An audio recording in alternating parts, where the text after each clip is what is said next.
Whenever you're ready, bro. Another good round. You've put yourself in a good spot, and 10 under on that back nine little stretch there. You must enjoy that part of the course. Yeah, I've got a lot of holes there that suit my eye pretty well right now. I've got a perfect club in the 15 when the conditions are like this, and getting the ball in play off the tee on 13 and 16 is, you've got irons into the green. You want to make the most of those sort of opportunities, and I have so far. So pretty much my whole score's been built in that little 4-5 hole stretch there, but if that's what needs to be done in order to shoot whatever I am through 2 rounds, nine under or so, that's doing well. So more of the same over the weekend with a couple more birdies scattered here and there. It should be pretty good.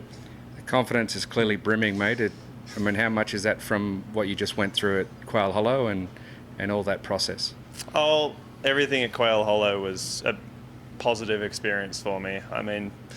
It's always great to experience playing really good golf under, the highest pressure that I've experienced playing this game. It was so much fun being in that environment, but to actually, have a few stretches there where I played some awesome golf. It's one thing to tell yourself you can do it, but another thing to experience it. And I think it's just a few more, memories in the back of my mind whenever I'm trying to hit an important shot that, I can do this. And, that was just a great experience of dealing with pressure regardless of where your game's at. Normally you only experience that when you're playing really good golf and you've worked your way into that position when you start in the first tee every day at the President's Cup, and it feels like you're in the last round of a major, which I actually don't know what feels like being in a final group on the last day, but you have to figure out a few strategies to make that work. And I think, got a lot of really good stuff out of that. But game's in a decent place. Not playing super great in terms of how everything feels, but in terms of the decision making and the plan that Andrew and I are putting together around this place, it's been working pretty well so far. It was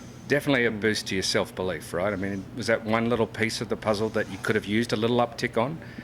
From the outside looking in, it looks like, you've gone to another level. Yeah, it's probably highlighted how much importance is in that area. I think I've been plodding along most of this year, just concentrating on myself. But I think at a certain point you got to start thinking, you put a lot of work in, you got to start believing you can do it rather than relying heavily on the work you've done. Actually feel like you got a little bit of an inner boost going. So I'm working on it. I feel like I downplay most of the stuff that I do, so I'm trying to be a little more positive and a little less negative when the bad stuff happens and a little more positive when the good stuff happens. And if you can get a good balance of that, I think you're going in a good direction. So doing good. So wondering if you could talk us through the eagle, what you hit and It was I pretty much just wanted to hit the exact same shot I hit in the first round. I couldn't stop the ball near that front left pin first day, but it ended up perfectly pin high with where the second round pin was going to be. So I just looked at my caddy and said, it's same club, same line, just try and do everything the same, hit it full. It's a perfect club, and landed on the front of the green perfectly and rolled up onto the top tier, which was everything I could have asked for. And it was really nice to make a sliding 10-footer for eagle. They always boost you around pretty well. Right. I actually want to take you back to yesterday, 17, the ball that hung up on the bank there. Yeah. When you hit that, probably not happy with the shot as it came off the club, but do you look back now and think what a great break that was? You're able to save par, and it's always a good break to see your ball not go in the water. It was nice to be able to put my foot somewhere under the surface of the water there. I've been in some situations where it hangs up on the edge and then you've got no stance and you have to chip out sideways anyway, but it worked out okay. I had a decent lie. The shot I hit in there I thought was going to just catch a piece of the green, so I was hoping as it was in the air, but it was doable. Mm-hmm. You don't practice the ball being that high above your feet very often with the short game stuff, but it was very nice to pull a good shot off there and walk away with a par. Is that the kind of break that at the end of the week, if you end up winning or you end up in contention, is that one you think about?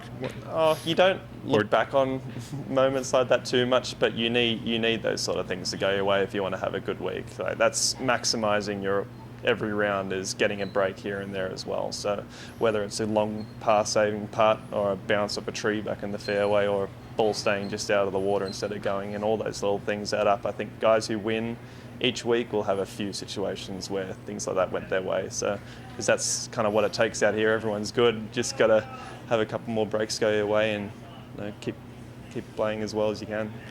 And then as the weekend approaches, what have you learned, or what do you need to do to make the front nine as impressive as your back nine has been? Oh, I mean, there's less really scoreable holes out there. I mean, if you're ripping your driver really straight, you can turn some of those par fours into wedge opportunities, which would be awesome, because that definitely makes a lot of those holes a lot more doable. But at the same time, where my driving's been right now, I think getting 3 wood in play and leaving a little longer shot in is making it easier to make pars, but a little harder to get it close to the pin. So if the driver's going great, and I can use that a few more times, and that would be the key to it. Otherwise, playing that 9 holes and even 1-2 under par, and then going to the back 9, having all those scoring holes ahead of you, that's the beginning of a really good round. I think if you can get through that first stretch, Right.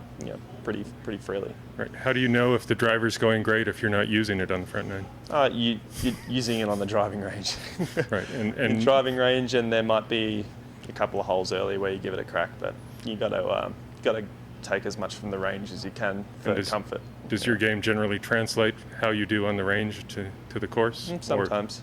It's also a warm-up, so if it's not going great, you can just say, oh, that was the warm-up. We'll go out there and it will be different. So, yeah, you just got to stay positive. Yeah. Let's get a non-golf question for you here. Are you someone who likes to go down to the strip and see the shows, or maybe play some of the games, the table games? Every year that this has been played that I've been here, I have never gone to the strip. I enjoy my sleep too much, so I'm not going down there. If I was back here outside of the tournament, I might explore, but no, this is a work week, and I've got to make sure I keep my head in the game. I've got a few things I might do here and there, but yeah, it won't be on the strip. Gotcha. All right. That's it. Thanks. Thanks for the time. I appreciate All right. you. Thanks, guys.